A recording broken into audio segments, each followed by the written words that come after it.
बिस्मिल्लाहिर्रहमानिर्रहीम। अस्सलाम वालेकुम नाज़रीन, आप देख रहे हैं यूट्यूब चैनल और मैं हूं फरमान अहमद।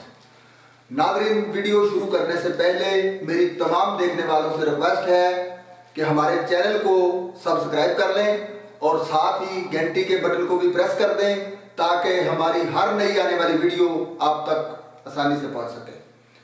तो बढ़ते हैं वीडियो की जानिब। नाज़रीन, वज़ीर आज़म इमरान खान साहब ने 3 साल के अंदर अपनी हुकूमत की जो नाकामी बताई वो ये है, उन्होंने कहा कि एहतसाब उस तरह नहीं हो सका जैसे होना चाहिए था, करप्शन उस तरह ख़त्म नहीं हो सकी जैसे ख़त्म होनी चाहिए थी, और जो उन्होंने बताया और फिर आपने भी देखा कि शहजाद अकबर साहब से रिजाइन ले लिया गया। अब उनका जाना तो ठहर गया था, क्योंकि मैंने पिछली वीडियो में आपको बता दिया था कि वज़ीर आज़म साहब ने कुछ लोगों के इंटरव्यूज भी किए और उनमें से शायद एक नाम भी उन्होंने उस वक्त फाइनल कर लिया था। ये मैं आपको पहले बता चुका हूं, और कई लोगों की जानिब से, कई और लोगों की जानिब से भी ये कहा जा रहा था कि शहजाद अकबर साहब जो हैं वो उनसे इस्तीफा ले लिया जाएगा, और वो ले लिया गया। जब मशीरे एहतसाब के लिए जिस बंदे का जब नाम फाइनल हो गया तो फौरी तौर पर वज़ीर आज़म साहब ने शहजाद अकबर से इस्तीफा मांग लिया। अब कई लोग कह रहे हैं कि शहजाद अकबर साहब ने इस्तीफा दे दिया है, उन्होंने दिया नहीं है, उनसे इस्तीफा लिया गया है।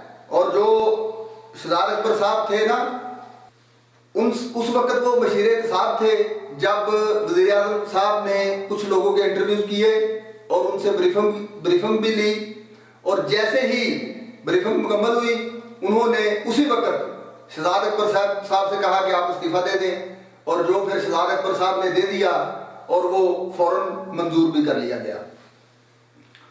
अब मेरे ख्याल के मुताबिक इमरान खान साहब जो हैं वो शायद उनके काम से मुतमिन नहीं थे, और वो ये चाहते थे कि ज़रा काम जो है वो जल्दी हो, तो इस वजह से वो चाहते थे कि कैसे बंदे का इंतखाब करें जो तजर्बाकार हो, और फिर उन्होंने किया भी जो आपने देखा। तो शहजाद अकबर साहब से रिजाइन ले लिया गया है, और उसकी जगह जिस शख्स को लगाया गया है उनका ताल्लुक, वो साबिक फौजी अफसर हैं, उनका ताल्लुक फौज से रहा है, और वो अरसा दराज तक नैब में भी तैनात रहे हैं। लगता यह है कि इमरान खान साहब इस चीज से तंग आ गए थे, ये जो काम है और शहजाद अकबर साहब से नहीं हुआ, वो किसी और तजर्बाकार शख्स को करवाना चाहते थे, और वो उन्होंने काम किया और उन्होंने शहजाद अकबर साहब से रिजाइन ले लिया, और उनकी जगह साबिक फौजी अफसर जो हैं मुसद्दक अब्बासी साहब, उनको तैनात कर दिया गया। तो नाज़रीन, अब नोटिफिकेशन भी जारी हो गया है, मुसद्दक अब्बासी साहब को फौरी तौर पर मशीरे एहतसाब और मशीरे दाखिला लगा दिया गया है। मशीरे एहतसाब के साथ साथ उनको मशीरे दाखिला इस वजह से लगाया गया है कि वो अपने इख्तियारात का सही तरह इस्तेमाल कर सकें और एक ताकतवर शख्सियत के तौर पर काम कर सकें।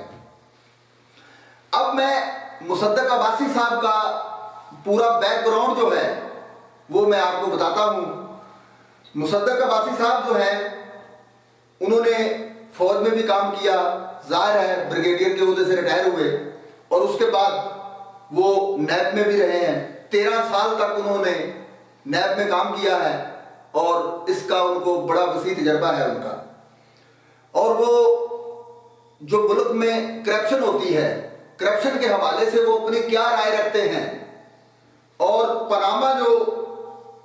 पनामा केस जो बना था नवाज शरीफ वगैरह के खिलाफ, उसके बारे में वो क्या राय रखते थे, ये मैं आपको बता देता हूं, और सुनकर आपको खुद ही अंदाजा हो जाएगा कि वो इन चीजों के बारे में क्या राय रखते हैं और कैसे इन पर कंट्रोल करेंगे। मुसद्दक मलिक साहब कैसी शख्सियत है? इमरान खान साहब ने क्यों एक फौजी अफसर का ही इंतखाब किया है उस काम के लिए, क्योंकि इमरान खान साहब हार नहीं मान सकते। इमरान खान साहब जो हैं वो हार नहीं मान सकते, उनके पास टाइम जो है वो बहुत कम रह गया है, तकरीबन 1.5 साल का अरसा रह गया है उनकी गवर्नमेंट का। तो वो ये चाहते हैं कि एहतसाब के अमल को मजीद तेज किया जाए, और जिसके लिए उन्होंने एक रिटायर्ड फौजी अफसर का इंतखाब किया। और अब सवाल ये पैदा होता है कि मुसद्दक अब्बासी साहब, क्या मुसद्दक अब्बासी साहब डिलीवर कर सकेंगे, या फिर शहजाद अकबर साहब जो है वो तो डिलीवर नहीं कर सके। शहजाद अकबर साहब के बारे में ये कहा जा रहा है कि वो अंदरूनी धड़ों में पड़ गए थे। वो धड़े आपको पता ही है, आप उसको एंटी जहांगीर तरीन ग्रुप कह सकते हैं या कुछ और कह लें, ये आपकी अपनी राय है, आप क्या उसको कहेंगे। लेकिन शहजाद अकबर साहब के बारे में ये कहा जा रहा है कि वो अंदरूनी धड़ों में पड़ गए थे, इस वजह से वो अपनी जिम्मेदारियां जो हैं वो अच्छे तरीके से नहीं निभा सके, तो इस वजह से उनसे रिजाइन ले लिया गया और उनकी जगह मुसद्दक अब्बासी साहब को तैनात कर दिया गया। शहजाद अकबर साहब का रुझान जो है वो एंटी जहांगीर तरीन ग्रुप जो है उसकी तरफ बढ़ गया था। मुसद्दक अब्बासी साहब जो है वो फौजी भी रहे हैं और नैब में भी तवील अरसा रहे हैं। मुसद्दक अब्बासी साहब तकरीबन 13 साल महकमा नैब में रहे और उसके बाद रिटायरमेंट में थे और लिख भी रहे थे साथ साथ करप्शन के हवाले से कई और बातें जो है वो कई आर्टिकल उन्होंने अखबारों में लिखे। तो मैं सारी तफसील आपके सामने रख रहा हूं, ये सोचकर आपको ये सुनकर आपको समझ आ जाएगी कि उनकी सोच क्या है और ये इस हवाले से अपनी क्या राय रखते हैं, ये आपको पता चल जाएगा। तो इमरान खान साहब ने बड़ा सोच समझकर मुसद्दक अब्बासी साहब का इंतखाब किया है। अब आप देखें कि साबिक DG NAB brigadier retire Musaddiq Abbasi साहब को मशीर एहतसाब लगा दिया गया है और काबीना डिवीजन ने बुध को उनकी तकर्री का नोटिफिकेशन भी जारी कर दिया है। ब्रिगेडियर रिटायर मुसद्दक अब्बासी साहब का ताल्लुक अहमदाबाद से है और उनका खानदान एक मिडिल क्लास खानदान है। उनके वालिद मोहम्मद सादिक अब्बासी साहब अपने इलाके की मारूफ सियासी शख्सियत थे जो क़याम पाकिस्तान से पहले अलामा अनायतुल्लाह की तहरीक खाकसार में शामिल रहे और अरसा दराज तक तहरीक खाकसार से वाबस्ता रहे और बाद में मुस्लिम लीग में शामिल हो गए और आखिरी वक्त तक वो पक्के मुस्लिम लीगी समझे जाते थे। मुसद्दक अब्बासी साहब ने अपनी जाती तालीम अपने इलाके मुजफ्फराबाद से हासिल की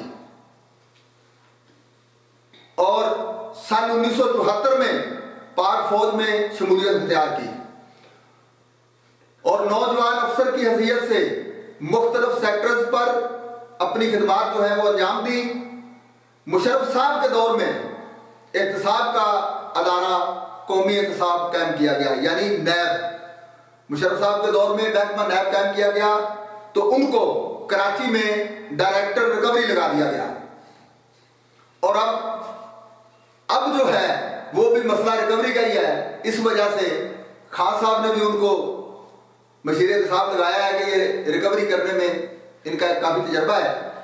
और जो कराची जब वो ड्यूटी कर रहे थे, कराची में जब वो रिकवरी डायरेक्टर तैनात थे तो उन्होंने पीर पगाड़ा कराची का जो किसी दोस्त, उनके करीबी दोस्त पर हाथ डाला और उनकी शिकायत जो है वो मुशर्रफ साहब को लगा दी गई और पीर पगाड़ा की शिकायत पर मुसद्दक अब्बासी साहब का ट्रांसफर कर दिया गया और उनको डीजी नैब पेशावर लगा दिया गया। 2011 में उनका पेशावर से इस्लामाबाद ट्रांसफर कर दिया गया और वो यहाँ पर काम करते रहे और इस अपॉइंटमेंट से पहले मुसद्दक अब्बासी साहब रिटायरमेंट की जिंदगी गुजार रहे थे। वो अखबारों में करप्शन के हवाले से आर्टिकल भी लिखते रहे हैं और यूनिवर्सिटियों में करप्शन के हवाले से कई लेक्चर्स भी देते रहे हैं। उनकी बड़ी गहरी नजर है करप्शन के हवाले से, और ये जो आजकल हलचल है, काम चल रहा है, इस हवाले से उनका बड़ा तजर्बा है और वो बड़ी गहरी नजर रखते हैं। तो नाज़रीन, हम उम्मीद करते हैं कि ये जो जिम्मेदारी मुसद्दक अब्बासी साहब को सौंपी गई है वो बड़े अच्छे तरीके से ये जिम्मेदारी निभाएंगे और अपनी जिम्मेदारी को बड़े अच्छे तरीके से सरअंजाम देंगे। तो नाज़रीन, ये थी आज की खबरें जो हमने आपके साथ शेयर कर दी, और अब हमें इजाजत दीजिए और देखते रहिए IG न्यूज़।